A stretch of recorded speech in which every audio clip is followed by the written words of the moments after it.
顺德人吃鱼的方法层出不穷，千变万化。其中，酿鲮鱼是顺德厨师必学的一道传统菜。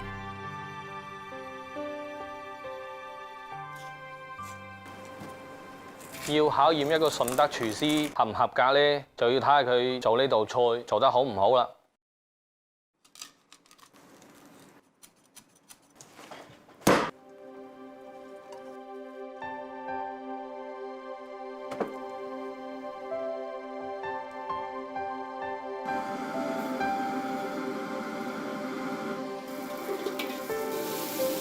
呢道菜嘅特點係香濃、爽滑、順口。食在廣州，廚出鳳城。羅培之是鳳城順德樂流人，因自小家窮，覺得當廚師能解決溫飽，於是18歲便入職廚師行業。如今已是當地一家著名飯店的總廚。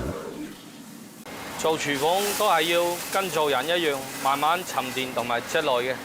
不但止廚藝要得，人品都要 OK 嘅。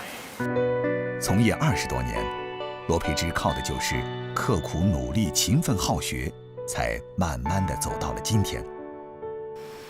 我比較喜歡到處串一串，揾到我哋當地嘅食材，做傳統嘅粵菜。斌哥，係志哥，又過嚟打擾你喎，準備起剪啦？係啊，而家鰻魚一日要2、2次嘅，早晚1次啊。哇，咁咪好辛苦。鰻魚，粵語有時也稱鱔魚，是羅培之喜歡的本地食材之一。順德人從1984年就開始養殖鰻魚。朋友廖偉斌就是鰻魚養殖戶，沒事的時候，羅培之總會過來和他聊天。啲鰻魚食嘢好壯觀㗎喎。餵鰻魚嘅時候唔可以打攪佢啊！如果打攪佢嘅話，下次佢可能會食得唔好㗎啦。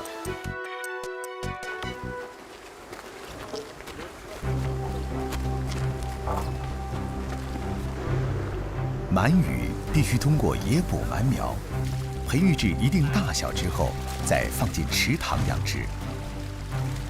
鰻魚對水溫變化敏感，對食物比較挑剔。今年這個天氣養這個魚好不好？還可以的。我們是黑子進場，12個月到18個月出塘，主要賣給是日本跟韓國的。啊，今年啲魚養得好靚喎！呢啲鰻魚嘅規格攞嚟做烤鰻比較適合，嘅口感比較肥美啲。鰻魚成魚價格不隨市場，而受來年野捕鰻苗的數量波動，養殖風險巨大。但順德人卻把家鄉變成了中國的鰻魚之鄉。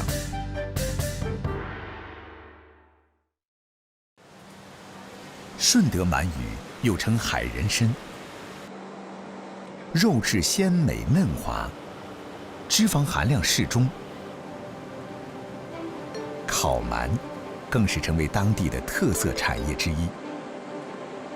配上熱氣騰騰的白米飯，就是著名的日式料理鰻魚飯。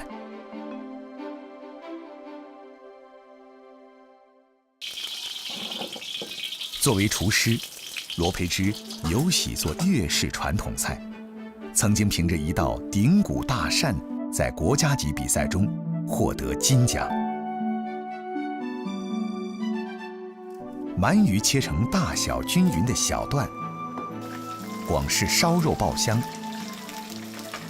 料酒、陳皮增香去腥，用雞湯燜煮，收濃湯汁，放入鰻魚，小火慢浸10分鐘。呢度係我哋廣府嘅順德傳統名菜頂骨大鱔。取出鰻魚脊骨，塞入火腿、竹筍和冬菇，處理好鰻魚，鋪上豬網油，按順序排列鰻魚段，燒肉均勻碼放，淋滿湯汁，中火蒸15分鐘就可以啦。而家已經將啲豬網油蒸到溶啦。鼎骨大扇中，鱼肉爽滑粘醇，因其吸收了烧肉及猪网油的精华，变得浓香醇厚，配合发菜一起入口，口感层次非常丰富。除了传统大菜，一些创新的鳗鱼菜式，罗培之也很拿手。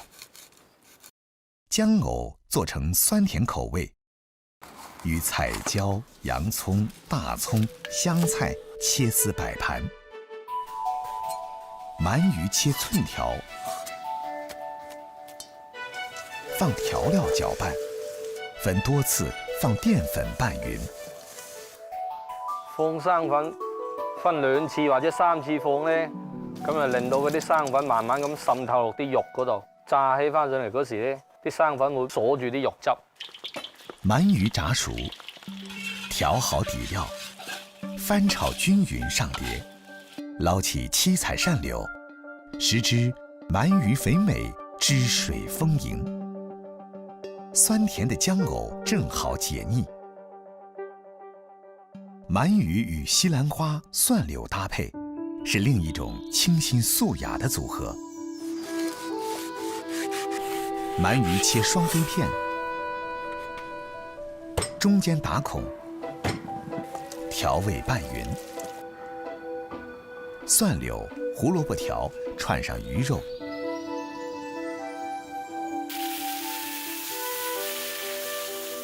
翡翠玉簪扇，魚肉鮮嫩，玉簪脆甜，西蘭花清爽，三者形雖陌路，卻味在一方，相輔相成。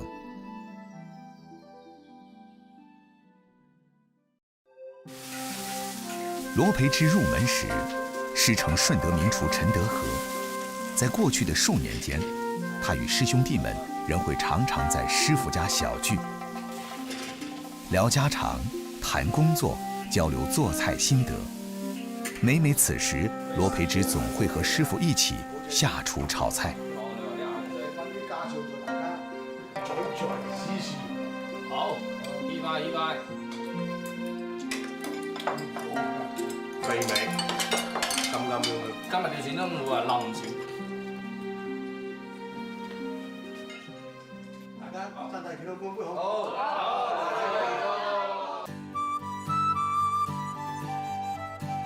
生於大海的鳗魚，如今已轉變了性情，棄海歸池，實現了淡水養殖。攻城漫山遍野的士林裡，掛滿了橙黃的柿子，預示着紅火的年景。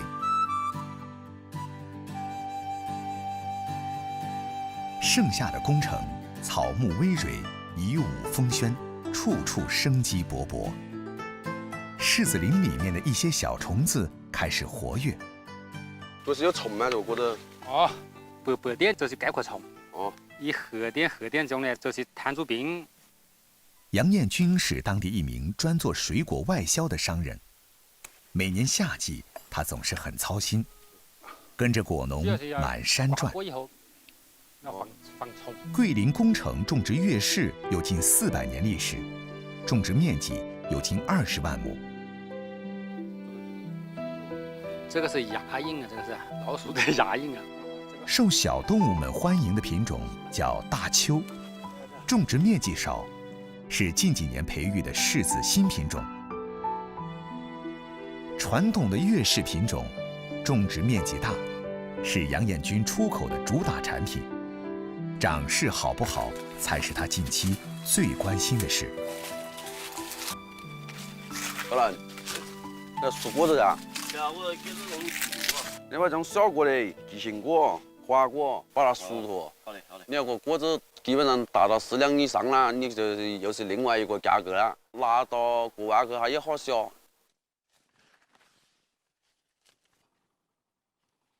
我呢，機緣巧合之下，認識了一些新疆啊、內蒙的口岸的老闆，口岸老闆一部分定金給我，國外的超市驗貨沒問題以後，他再付另外一部分錢給我。我對我自己挑選過的果有一定的信心，我才敢這樣做。杨彦军做外贸生意不到6年，正是初期这样的冒险精神，加上自家果子的品质，让杨彦军的生意越做越顺利。清静的北风悄悄送来寒潮，凛冬悄然已至。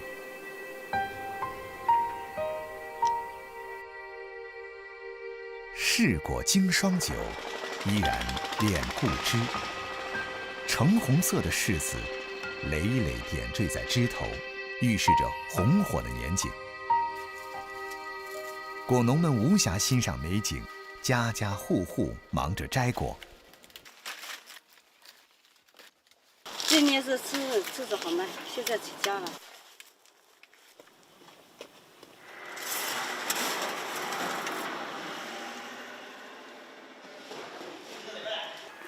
这里是去泰国的，那边的是去越南的，这个直接就可以生吃的。俄罗斯呢是吃软的。每到柿子成熟的季节，也是杨彦军最忙的时候。在仓库里，他经常会和工人们一起挑选适合出口的果子。我这柿子是发俄罗斯的，俄罗斯那边人吃这个我们这个柿子呢，它放到那个雪地里面冻一晚上，你一解冻以后它就软掉了的，像果冻一样，它里面那种囊一吸就出来了。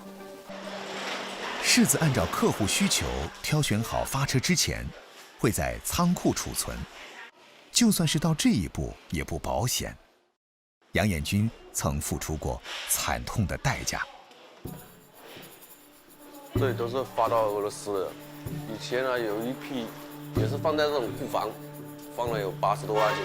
我存进仓库里面，它那时候是那一页都是绿的，出仓库的时候也没问题。但是你碰过那个果以后，它就会发黑。那一年本来是很好做的，结果后来是亏了很多钱。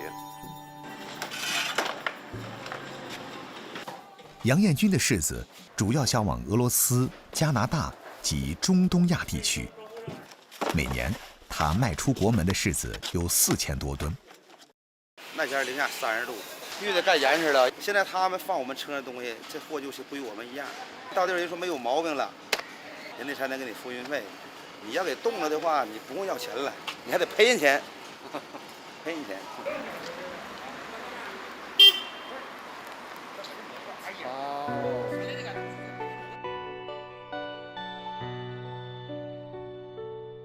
做鲜果生意总是风险更高。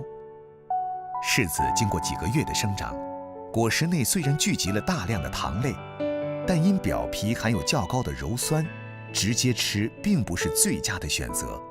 这时就需要进行加工。这是一个脱色罐啊，这是拿新鲜的柿子放到这个罐里面呢，焖24到50个小时左右，然后就加工成脆柿了，变成铁柿了。经过脱色的柿子，表皮中的鞣酸基本去除，直接啃咬，涩味已不明显。果实内的水分及营养物质并没有任何的减少，咬起来清脆有声，清甜的味道不输甘蔗。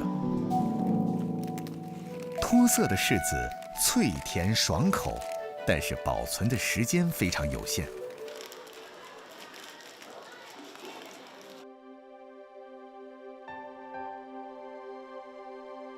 另一种传统的柿子产品，保存的时间长，且适合各年龄层次的人，在市场上也非常受欢迎。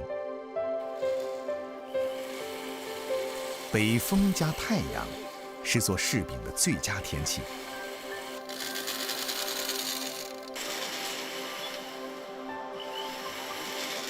姐夫朱刚伦是当地果农，种柿子及做柿饼都是一把好手。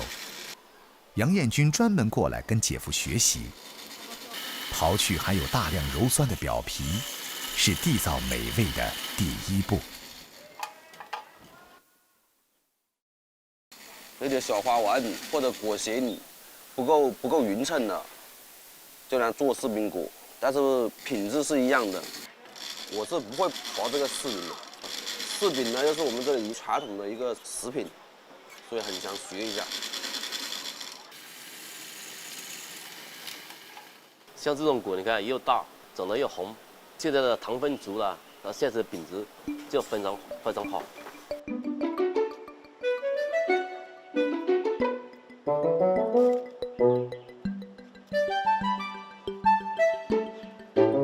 这个也是一模模，昨天去的皮。这种果就晒了30天了，摸起来圆圆的了。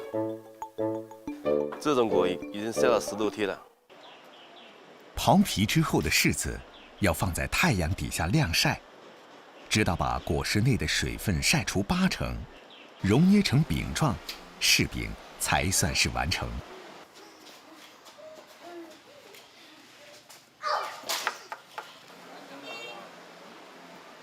这些饼晒了20多天就成饼了，你看它看起来这样是透明的，这很好吃，很甜了。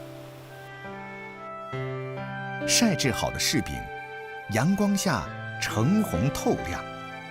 因去除水分之后，糖分比例增高，保留了果肉大部分的纤维，形成软糯脆甜的口感及味觉。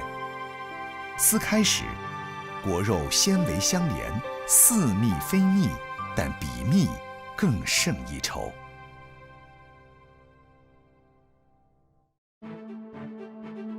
遥香的柿子走出国门，征服了欧亚大陆人的胃。娇气的海鲈自从落户珠海白蕉镇，就成了渔民们的掌中宝。只要塘里面有鱼，我们1年4季都要为它赚。8月，正午的太阳喷火似的令皮肤生疼。鱼塘水面上，阳光欢快地跳着舞，满湖碎金，让人不忍直视。但陈桂生的眼睛却睁得大大的，不敢放过水面上的任何一丝动静。珠海斗门白蕉镇是珠三角的著名水乡。白蕉人在上世纪90年代就开始养殖海鲈。陈桂生是村里后辈干部，自小就跟着父亲养鱼。如今家里的12亩鱼塘全靠他一人打理。闷热多雨的夏天，是让海鲈生病甚至死亡的因素之一。为此，他必须出来巡塘，及时清理掉病鱼死鱼。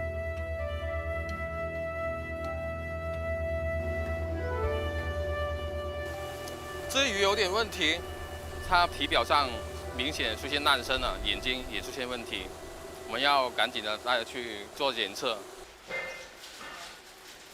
阿勁，呢個啱撈起身嘅魚，幫我睇下咩問題。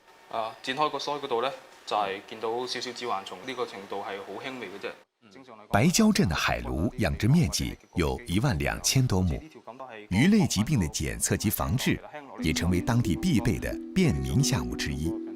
经过检测，寄生虫并不是主凶，病菌才是。而家剪開呢條魚咧，最嚴重嗰個地方就係啲個肝夾住，差唔多係末期嘅啦，個諾卡氏嗰個病灶。諾卡氏菌病是池塘养殖海鲈发病率较高的一种疾病，一般死亡数量并不大。知道了鱼的死因，陈桂生不那么着急了。趁着夕阳将下，他决定去拜访村里的一位养鱼老前辈。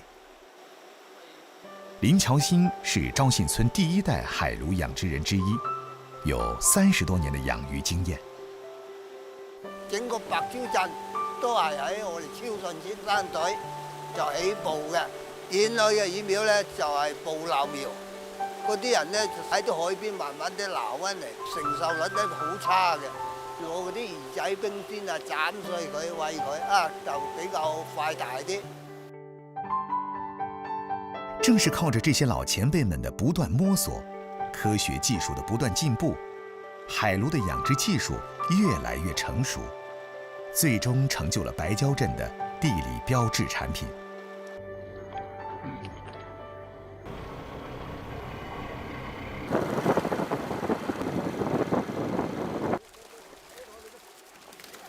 今天村里有人卖鱼，早上天没亮，陈桂生便来到现场帮忙。一般养殖时间是10个月到1年半就可以1斤多这样吧。再分级那个鲈鱼大小，记得身材杠杠的，质量杠杠的。不是我的鱼，是朋友家的鱼。其实大家忙不过来，同村的都会互相帮忙一下这样子。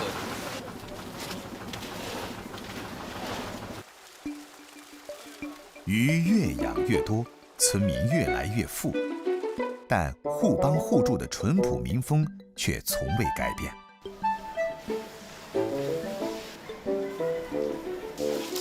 白蕉镇养殖鲈鱼30多年，早已形成完整的产业。冰鲜的、深加工的海鲈，从这里运往全国各地，成为人们餐桌上的美味佳肴。白蕉海鲈体色光亮，背厚肚肥，肉质刺少透明，嫩滑清甜，是非常优质的蛋白质。海鲈鱼取肉去骨，剁碎摔打成鱼糜，拌以各种辅料，捏挤成丸，裹以蛋白酱，入油锅炸熟。酸柠檬垫底，碧绿海鲈球外酥里嫩，咬的时候请慢慢下嘴，以防热气外冲。花椒泡海鲈，麻辣鲜香。海鲈切片，生粉腌制。菜胆木耳开水焯熟，鱼片热油，汆熟装盘。泡椒、辣椒、花椒被滚开的热油淋上，热力逼出辣椒素，侵入鱼肉，微辣微麻，但又不失鱼肉的鲜嫩，非常适合喜辣又不受辣的老广。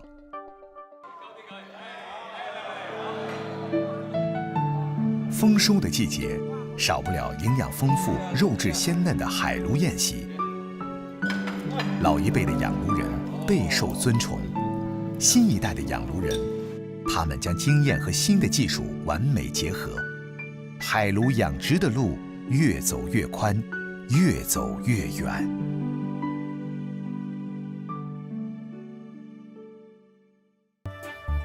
一方水土养一方人，也是一方人重塑了一方水土。一代又一代的老广，凭借对生活的热爱和对故土的深情，通过传承与创新，附上只有他们才懂得开启的密码，让家乡风味成为地标美食，化为无数食客味蕾上销魂的滋味。